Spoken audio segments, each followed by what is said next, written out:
குளிர்காலத்துல எப்படி சில ஆயில் திக் ஆகுதோ, அந்த மாதிரி நம்ம மூட்டுக்கு இடையில இருக்கக்கூடிய இந்த சைனோவியல் திரவமும் திக்கன் ஆகிடும். உங்கள எத்தனை பேரு அடிபட்டு ரத்தம் வரும்போது அந்த ரத்தத்தை நிப்பாட்டுறதுக்கு ஐஸ் கட்டி வச்சிருக்கீங்க? அதுல எத்தனை பேரு ஏன் அந்த ஐஸ் கட்டி வச்ச உடனே ரத்தம் வர்றது குறைஞ்சிருக்கு அப்படின்னு நீங்க யோசிச்சிருக்கீங்க? வீட்டுல மரக்கதவு போட்டிருக்கீங்க. குளிர்காலம் மழைக்காலம் ஆனா அந்த கதவை நம்மளால ஃபுல்லா க்ளோஸ் பண்ண முடியாது. யாராவது அதை கவனிச்சிருக்கீங்களா? நடக்கும். நம்ம ஜாயிண்டாலையும் இந்த அட்மாஸ்பியரிக் ப்ரெஷர் சேஞ்ச ஓவர் கம் பண்ண முடியாம லைட்டா விரிஞ்சு கொடுக்கும். நான் என்னன்னு கெஸ் பண்ணுங்க. அது வேற எதுவும் இல்லைங்க, அது நாம தான். இந்த பெயின் டாலரன்ஸ் அப்படிங்கக்கூடிய வலிய நம்ம ஏத்துக்கக்கூடிய அந்த திறன், அதுக்கு பல்வேறுபட்ட காரணங்கள் இருந்தாலும் நம்ம விட்டமின் டி அதுக்கு முக்கிய காரணங்க. பசி வந்தா நீயா இருக்க மாட்ட, அந்த விளம்பரம் உங்க எல்லாருக்கும் தெரியும். பிளட் ஃப்ளோ கம்மியாகிறதுனால ஆக்சிஜன் லெவல் வந்து கம்மியாகுது. அதனால இந்த நர்வ் செல்ஸ் எல்லாம் ரொம்பவே பசியோட வெயிட் பண்ணிட்டு இருக்கும். ஆட்டோ இம்யூன் டிஸார்டர்ஸ் அப்படிங்கக்கூடிய நம்மளுடைய இம்யூன் செல்ஸ் நம்மளே தாக்கக்கூடிய அந்த நிலைமை ஜாயிண்ட் டிசீசஸ் பார்க்க போனா ருமட்டாய்டு ஆர்த்ரைட்டிஸ் சொல்லக்கூடிய முடக்குவாத நோய். அவரை தான் நம்ம சேரையர் அரசன் அப்படின்னு மென்ஷன் பண்றாரு. இந்த சாதாரண அரசன் இன்சை அரசனா மாறிட்டாருன்னா அப்ப நம்மளுடைய பாடியில ப்ராப்ளம் தான்.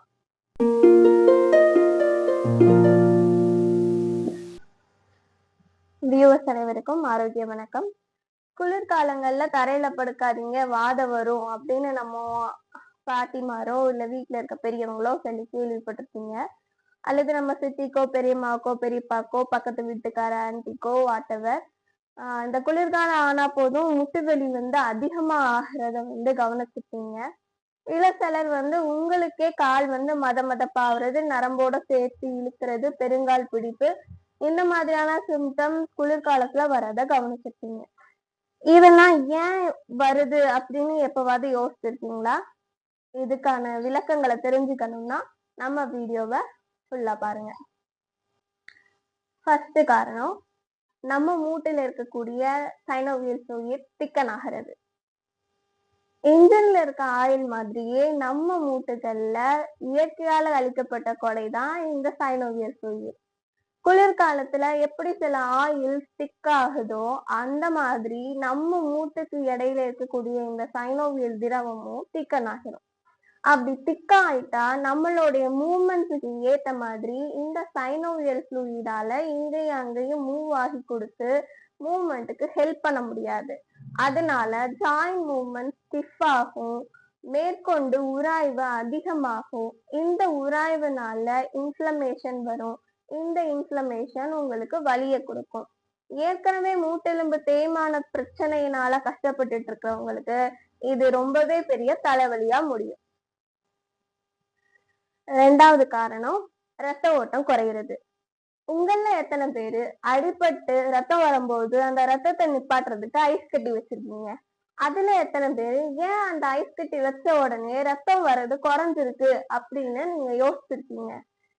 ஏன் அப்படி ஐஸ் கட்டி வச்ச உடனே ரத்தம் வர்றது நிக்குது அப்படின்னா, ஒரு சில்லான பொருளை நம்ம வந்து நம்மளோட ரத்த குழாய் மேல வைக்க போகும்போது அந்த ரத்த குழாய் சுருங்க ஆரம்பிக்கும். அப்படி சுருங்க போகும்போது அது வழியா வரக்கூடிய ரத்தத்தோட அளவு குறையும். இதே மெக்கானிசம் தான் குளிர்காலத்துல நம்ம உடம்புல நடக்குது.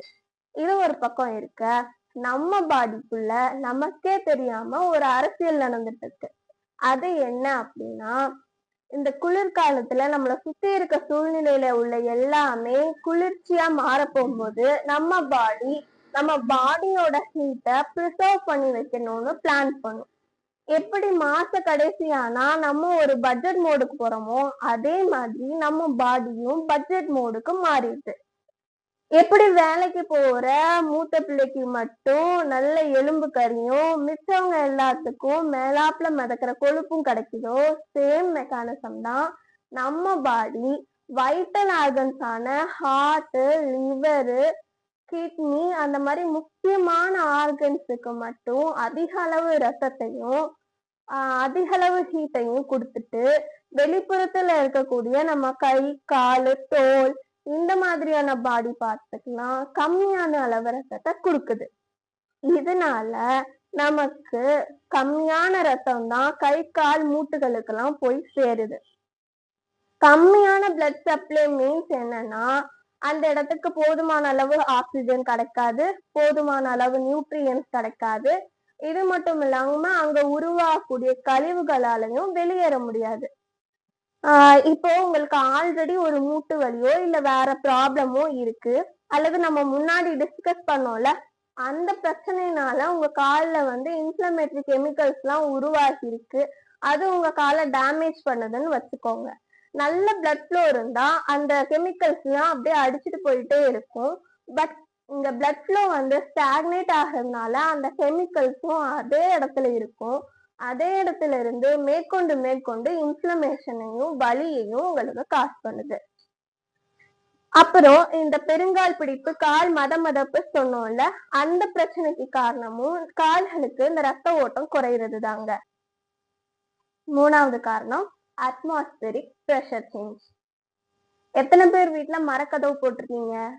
குளிர்காலம், மழைக்காலம் ஆனா அந்த கதவை நம்மளால ஃபுல்லா க்ளோஸ் பண்ண முடியாது. யாராவது அதை கவனிச்சிருக்கீங்களா? ஏன் அப்படின்னு யோசிச்சிருக்கீங்களா?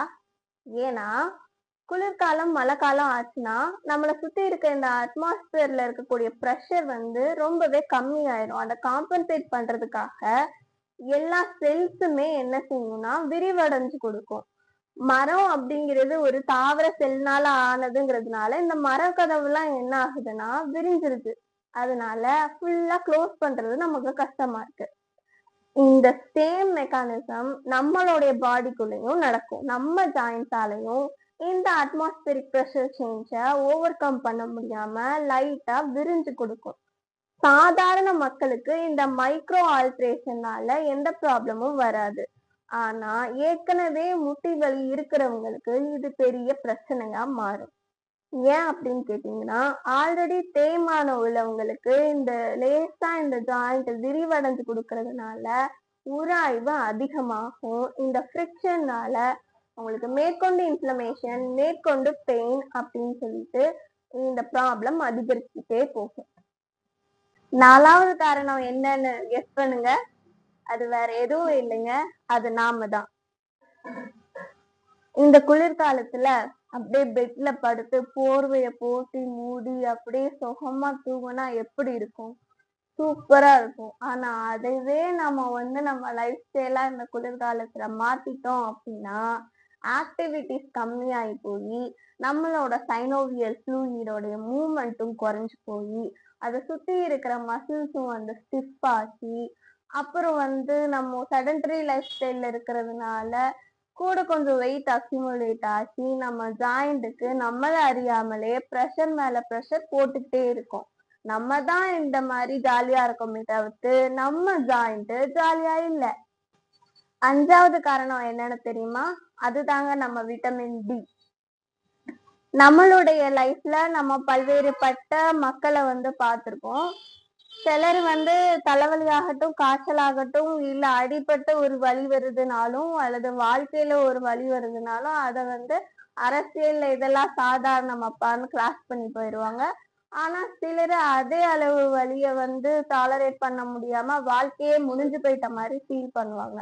இந்த பெயின் டாலரன்ஸ் அப்படிங்கக்கூடிய வலிய நம்ம ஏத்துக்கக்கூடிய அந்த திறன் அது வந்து பல்வேறுபட்ட காரணிகளை பொறுத்தது. அதனாலதான் பர்சன் டு பர்சன் அது மாறுது. அதுக்கு பல்வேறுபட்ட காரணிகள் இருந்தாலும் நம்ம விட்டமின் டி அதுக்கு முக்கிய காரணங்க. அதனாலதான் இந்த குளிர்காலத்துல நமக்கு கொஞ்சம் வலி வந்தாலும் நம்மளால அதை டாலரேட் பண்ணிக்க முடியல. ஏன்னா சூரியனுக்கும் நமக்கும் இருக்கக்கூடிய அந்த தொடர்பு இந்த குளிர்காலத்துல ரொம்பவே கம்மியாகுது. ஸோ விட்டமின் டி சிந்தசிஸும் நம்மளோட உடம்புல குறையுது. மேலும் இந்த விட்டமின் டி தான் போன் ஸ்ட்ரென்தனிங் அண்ட் கார்டிலேஜ் ப்ரொடெக்ஷனுக்கு ரொம்பவே நீடடான ஒரு விஷயம். அதுவும் கம்மியாகிறதுனால நம்மளுடைய மூட்டுகளுக்கு நம்ம உடம்பு கொடுக்கக்கூடிய ப்ரொடெக்ஷனோட அளவும் குறையுது. அப்புறம் அதுல ஏதாவது வலி வந்துச்சுன்னா அதை நம்ம தாங்கிக்க கூடிய அந்த திறனும் நம்ம உடம்புல குறையுது. 6வது காரணம் நர்வ் சென்சிட்டிவிட்டி. பசி வந்தா நீயா இருக்க மாட்ட, அந்த விளம்பரம் உங்க எல்லாருக்கும் தெரியும். நார்மலா உங்க ஃப்ரெண்ட்ஸே எடுத்துக்கோங்க. அவங்க நார்மல் டைம்ஸ்ல நீங்க அவங்கள கலாய்க்கிறீங்க இல்ல வம்பு இழுக்கிறீங்க அப்படின்னா அவங்களும் அதை ஜாலியா எடுத்துட்டு திருப்பி கலாய்ச்சிட்டு அவங்க ஃபன்னா அவங்க வேலையை பார்க்க போயிடுவாங்க. ஆனா அதுவே அவங்க பசியா இருக்க டைம்ல நீங்க வம்பிழுத்து பாருங்க, ஒருவேளை அவங்க பசியாவும் இருக்காங்க, பிஸியாவும் இருக்காங்க, அந்த டைம்ல அவங்கள வம்பிழுத்து பாருங்க, அவ்வளவுதான் உங்க சோலி முடிஞ்சிச்சு. அதேதான் நம்மளோட உடம்புக்குள்ளேயும் நடக்குது. நம்ம முன்னாடி நிறைய விஷயங்கள் பார்த்திருக்கோம். அதுல பிளட் ஃப்ளோ கம்மியாகிறத பத்தியும் நம்ம பார்த்திருக்கோம். பிளட் ஃப்ளோ கம்மியாகிறதுனால ஆக்சிஜன் லெவல் கம்மியாகுது. அதனால இந்த நர்வ் செல்ஸ் எல்லாம் ரொம்பவே பசியோட வெயிட் பண்ணிட்டு இருக்கும்.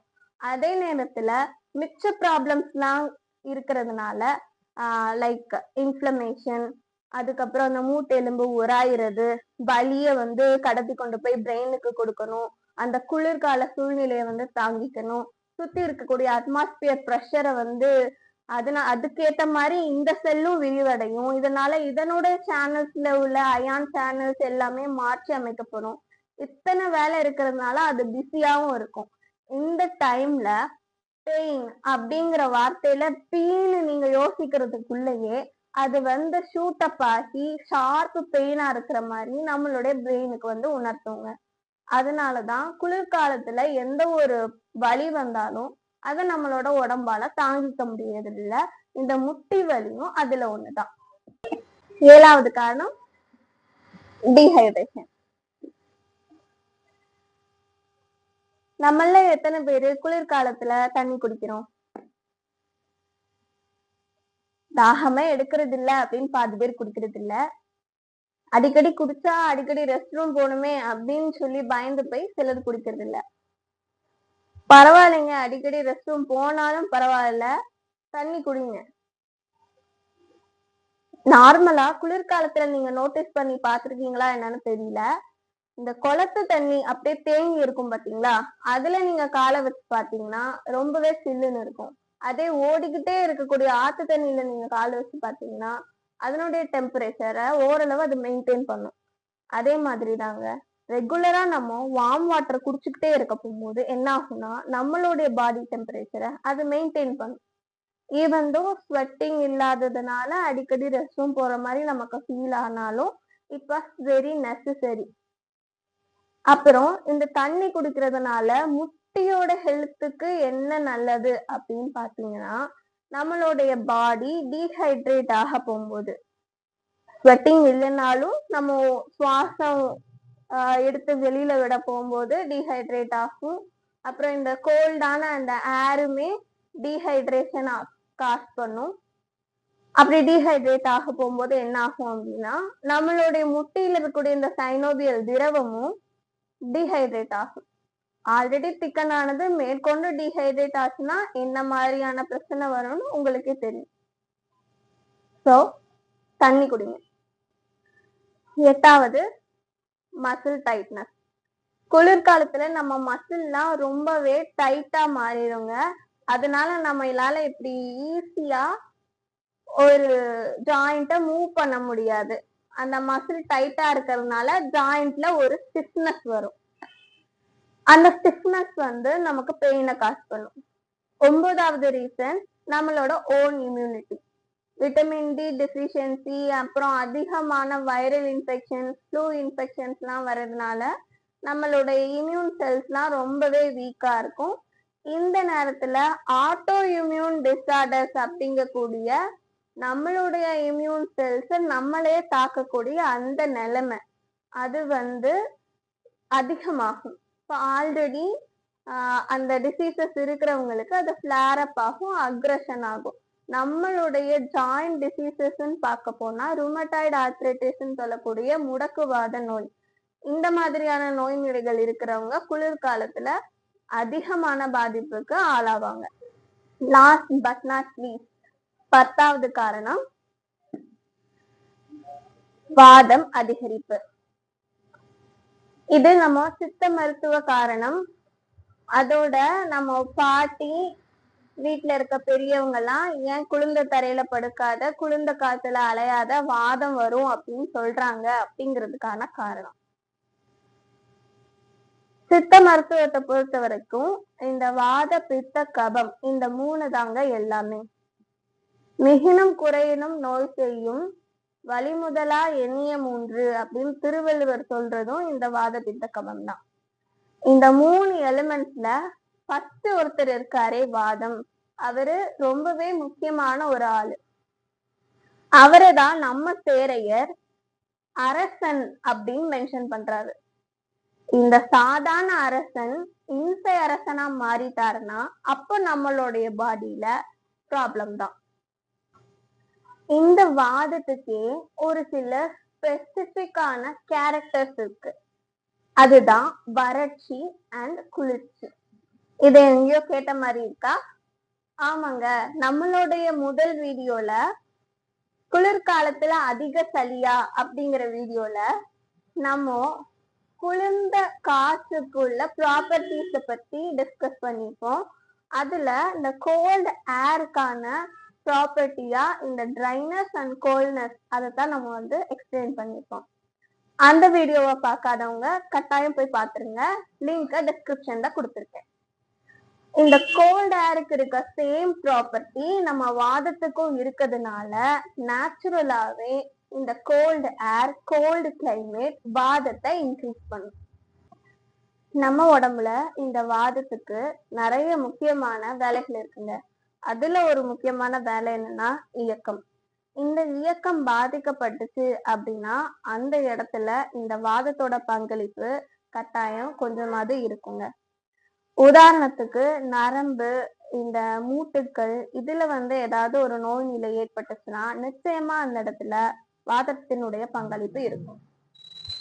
குளிர்ந்த காலத்துக்குள்ள போனா பெல்ஸ் பால்சி வரும் அப்படிங்கிறது ஓரளவுக்கு சிலருக்கு தெரிஞ்சிருக்க வாய்ப்பு இருக்கு. இந்த பெல்ஸ் பால்சி அப்படிங்கிறது என்னன்னா குளிர்ந்த காத்துனால 7வது கிரேனியல் நர்வ்னு சொல்லுவாங்க. அந்த நரம்பு பாதிக்கப்படுறதுனால முகத்துல இருக்கக்கூடிய குறிப்பிட்ட சதைகளை நம்மளால ஒழுங்கா இயக்க முடியாது. அதனால வாய் ஒரு பக்கமா கோணல் ஆகிறது, கண்ணை முழுசா மூடி திறக்க முடியாம போறது, இந்த மாதிரி ப்ராப்ளம்ஸ் எல்லாம் வந்து வரும். இதுக்கு முகவாதம் அப்படின்னு சொல்லுவோம். அதே மாதிரி இந்த முட்டுக்கல்ல வரக்கூடிய பிரச்சனைகள் எல்லாத்துக்கும் என்னன்னு சொல்லுவோம் அப்படின்னா தண்டுவாதம், கீழ்வாதம், மூட்டுவாதம் அப்படின்னு வாதம் அப்படிங்கறத ஜாயின் பண்ணி தான் அதனுடைய மேக்சிமம் பெயர்கள் வந்து இருக்கும். இப்போ உங்களுக்கு தோராயமா குளிருக்கும் வாதத்துக்கும் மூட்டுக்கல்ல ஏற்படக்கூடிய நோய் நிலைகளுக்கும் இருக்கக்கூடிய தொடர்பு புரிஞ்சிருக்கும். இந்த 10 விதமான காரணங்கள்ல இருந்தும் உங்களை எப்படி பாதுகாத்துக்கணும் தெரியணுமா? அப்போ நம்ம சுகவலியோட இணைஞ்சே இருங்க. மறந்துடாதீங்க, இது உங்க சுகவலி, உங்க சுகத்துக்கான வழி.